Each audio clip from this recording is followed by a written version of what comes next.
Alright, what is up, everyone?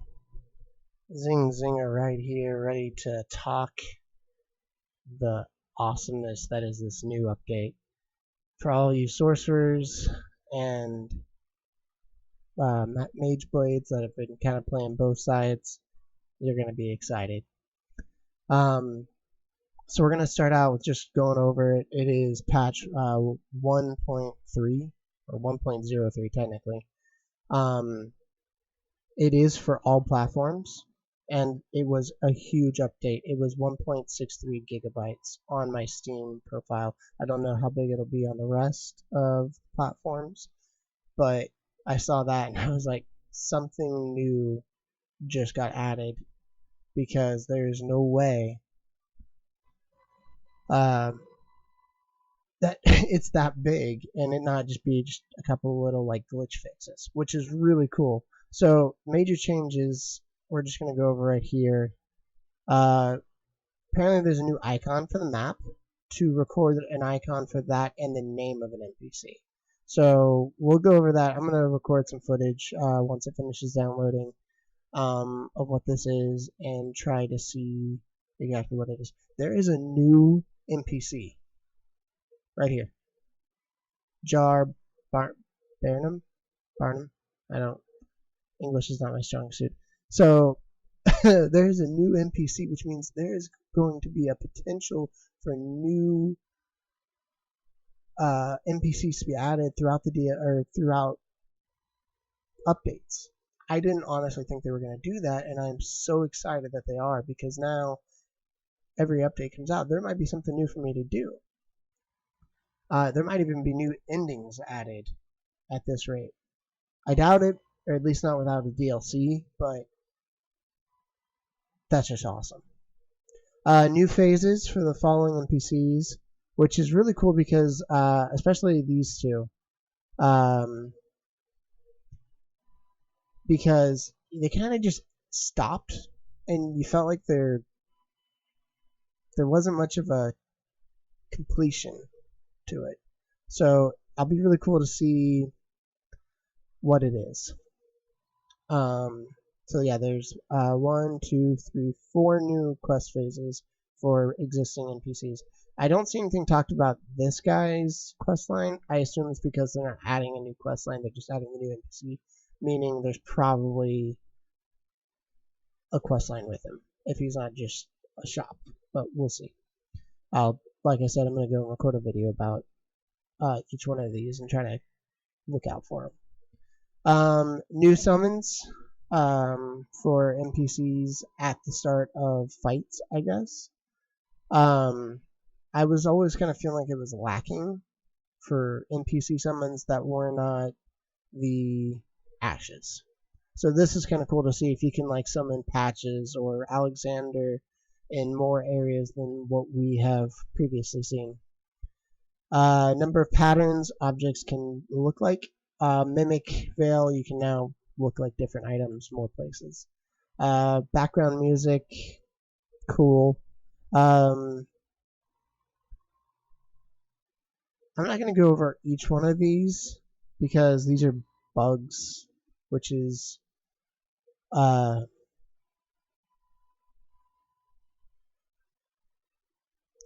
but not necessarily what I like to go over. I'll leave a link in the description for this, so you guys can come check it out yourself. Looks like situation player cannot obtain more than 2 talisman pouches. I think there was an issue that when you went past a certain point, you couldn't get the second or third talisman pouch from the not the husk, the finger reader woman in the Twin Fingers room. So that's cool that they fixed that.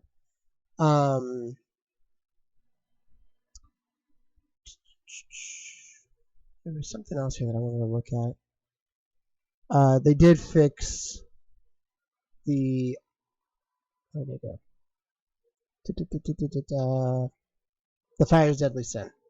They did fix Fire's Deadly Sin, so that's no longer going to be an issue for PvP or accidentally killing your NPCs. They did remove a set of armor, ragged armor set. Apparently it was accidentally added. I don't know where you got it or anything. I don't even know if I had it. So we'll see.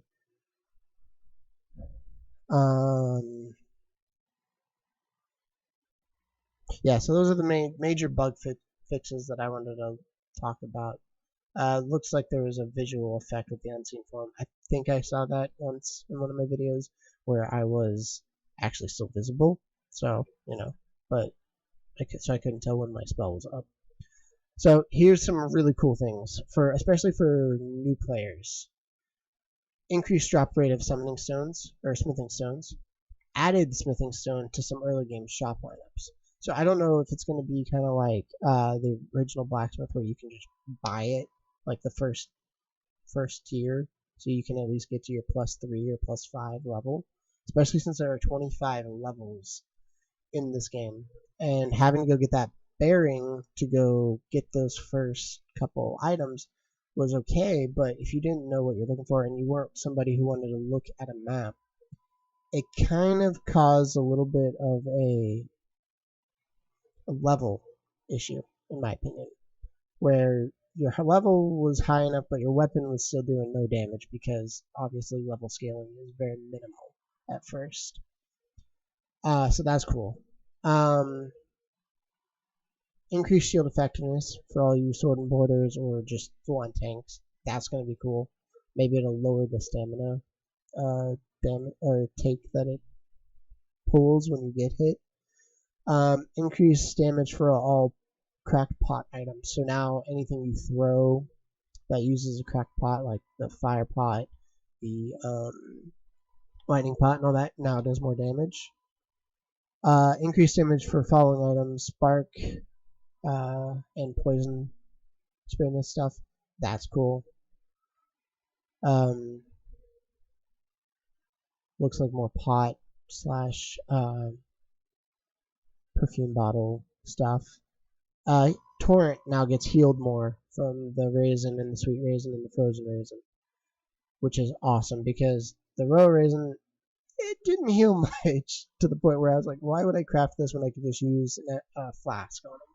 But now I don't have to worry about that. Maybe I can let my HP last a little longer or get a little lower. FP consumption and damage, or FP is reduced, damage increase for the Glintstone Comet Shard, Comet, and Night Comet. I am ecstatic because I have these spells, I've used these spells, and they do not scale as well as the Pebble. I mean, you don't want to be using your first level spell at the from the beginning of the game as an in-game spell.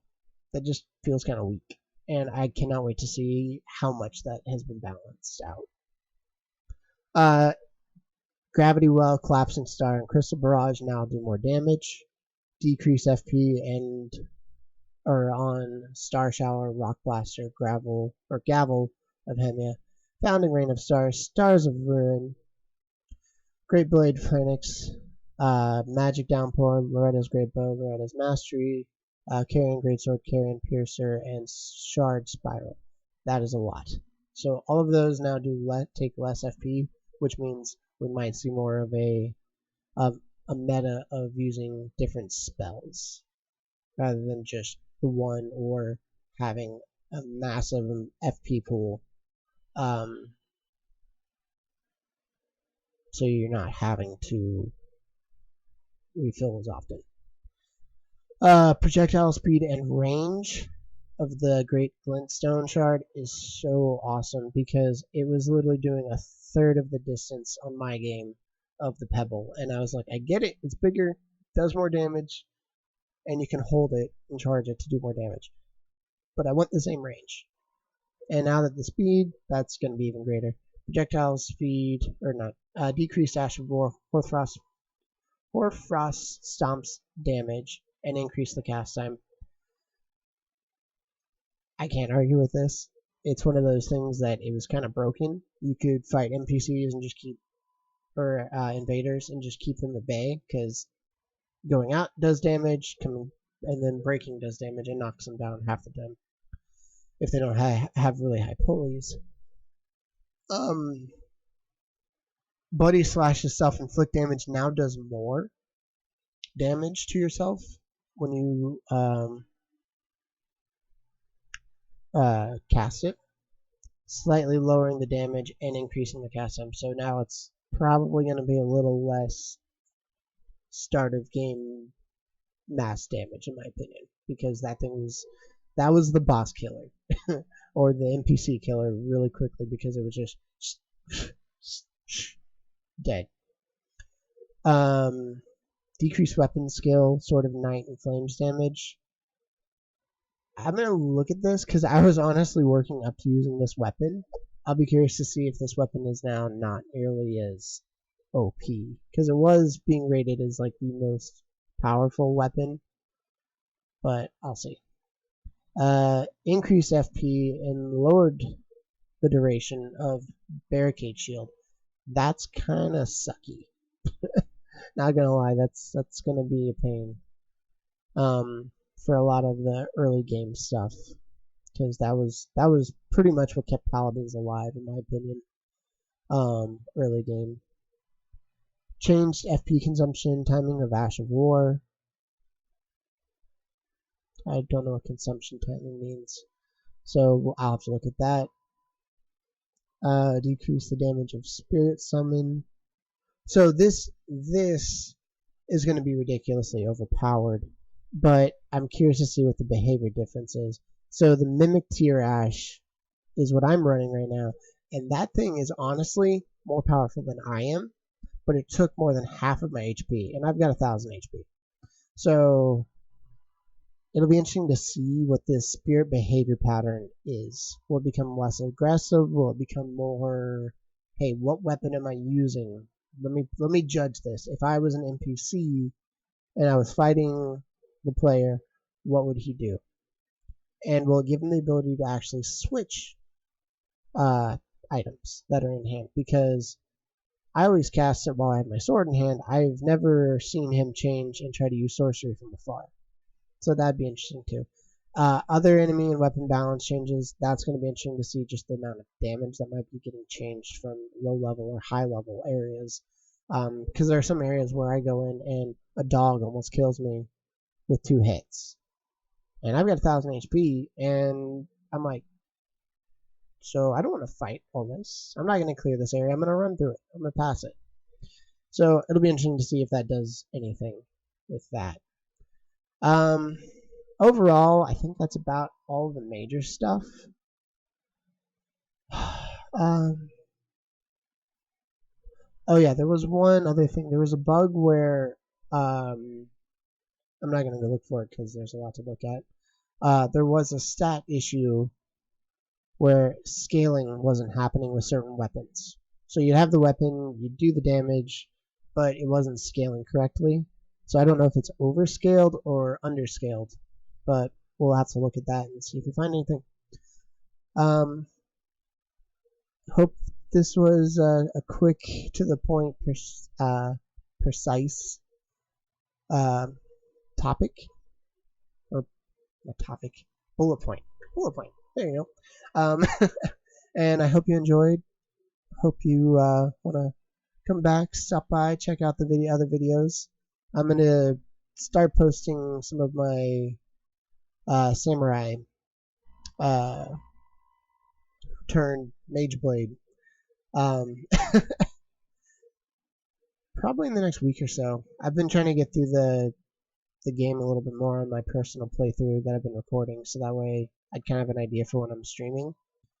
So stream is Paladin, personal YouTube video is my samurai. Yeah, so, you know, typical YouTube video exit. Like, subscribe, comment, leave a comment. Tell me what your favorite update is, what you look forward to most in the game, and what you might want to see in future updates, because obviously they are showing up as adding stuff, which I have never played a Soulsborne game upon release. I don't know if that's common, but the fact that they added NPC, a couple of new items, they've completely changed, rebalanced how some of the spells and stuff work. That's awesome. I hope they keep it up. Devs, great game. Buggy in parts, but whatever. I love it, and it's honestly worth it, in my opinion. If you want a challenge. Yeah, everyone, have a good night. Hope to see you in the next video. Bye, everyone.